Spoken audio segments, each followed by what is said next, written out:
The city was already asleep, not quiet, just distracted down below. Traffic lights changed for no one in particular.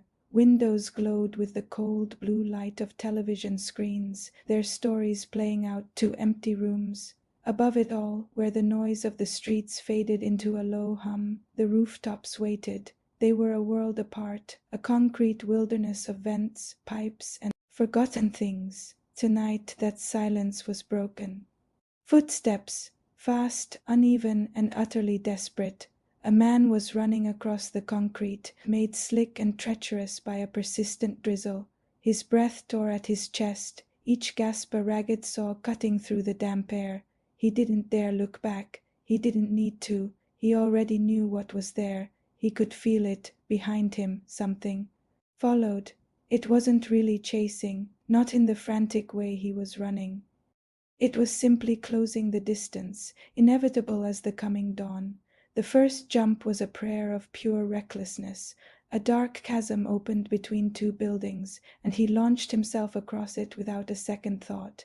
His hands scraped raw against the rough edge of the opposite roof, his knees slamming hard into the unforgiving surface. A flare of white-hot pain shot up his legs, but he ignored it, scrambling to his feet and pushing on. Adrenaline was a powerful, if temporary, anesthetic. The rain was getting heavier now, blurring the magnificent skyline into streaks of neon and gold. The wind, funneling between the high rises, pulled and tore at his jacket as if it wanted to send him tumbling into the void below. He was a trespasser here, an unwelcome guest in this high-altitude kingdom. Another jump was coming up. This one was shorter, but his exhaustion was making him sloppy. He landed wrong. His ankle, twisting with a sickening papa sound, escaped him, sharp and involuntary. The kind of sound pain forces out of you before pride can shove it back down. He looked back then, a fleeting, panicked glance over his shoulder. And he saw it. The footsteps behind him hadn't changed their rhythm. No rush, no strain, just a steady, methodical advance. It was the sound of precision, of certainty. It was the sound of a predator that knows its prey has nowhere left to go. It gave him a fresh burst of energy. He lurched forward, rounding a corner of a ventilation unit too fast. And then his back stopped, a cold, hard metal. Railing met his outstretched hands. A dead end. The entire city opened up beneath him, 30 floors of glowing, indifferent life spread out like a star-filled ocean. He spun around, his back now pressed against the cold, wall, trapping him. The figure stopped about 10 paces away. There was no heavy breathing, no sign of exertion, just a calm, collected presence. That was more terrifying than any overt threat. Rain ran in rivulets off the dark fabric of its coat, pooling in dark patches at its feet. The man, the runner, slowly raised his hands in a gesture of surrender. He said nothing. He had already tried words once tonight, down in an alleyway that smelled of garbage and regret. They hadn't helped then, and he knew they wouldn't help. Now, in a final, desperate gamble, he lunged.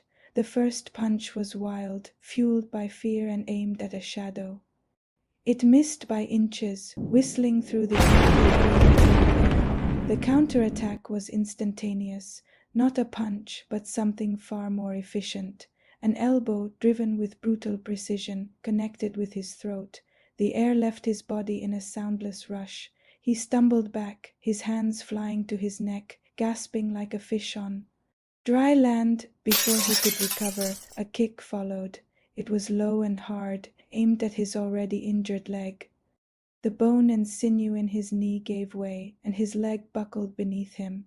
He hit the ground hard, the impact jarring his teeth. He swung again from the ground, a desperate, sweeping punch. But fear makes people predictable. The figure stepped inside the clumsy arc of his strike and drove him back down into the concrete, a knee to the ribs, a shoulder into his jaw. The impacts were sharp, brutal, and efficient. His bones complained with creaks and groans. He rolled, scrambling for space that simply didn't exist on this rooftop stage. His hand fumbled inside his jacket, fingers closing around the cold, familiar handle of a knife. A bad choice, a final mistake. The blade never even saw the air. A hand clamped down on his wrist, and with a sickening, wet snap it was twisted sideways at an impossible angle. The knife clattered across the concrete, skittering over the edge and vanishing into the abyss. A scream, torn from his throat, followed it down. The rain seemed to fall harder, as if trying to wash the sound away before it could reach the sleeping city below. He crawled backward, his broken body screaming in protest, until his spine met the cold steel of the railing. This was it. Nowhere left to run, nowhere left to hide. The city lights, those millions of distant, anonymous lives, were reflected in his wide, terrified eyes. For a fleeting moment they almost looked like hope, almost the figure stood over him, a dark silhouette against the bleeding colors of the skyline.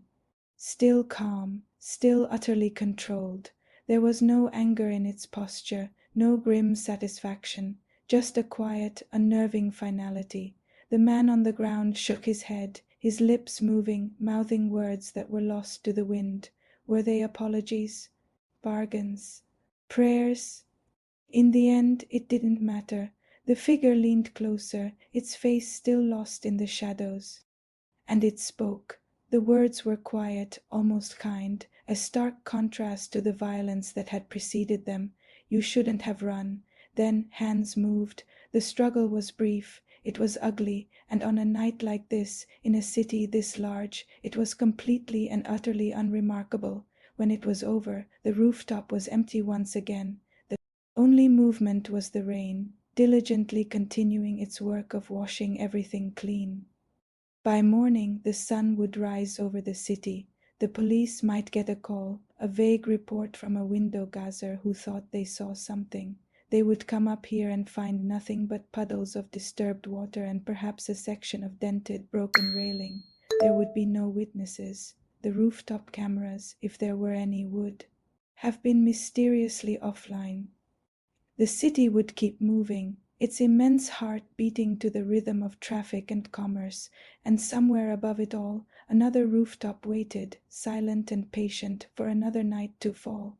Thank you for watching. If you enjoyed this story, don't forget to like, subscribe, and hit that notification bell so you don't miss the next one.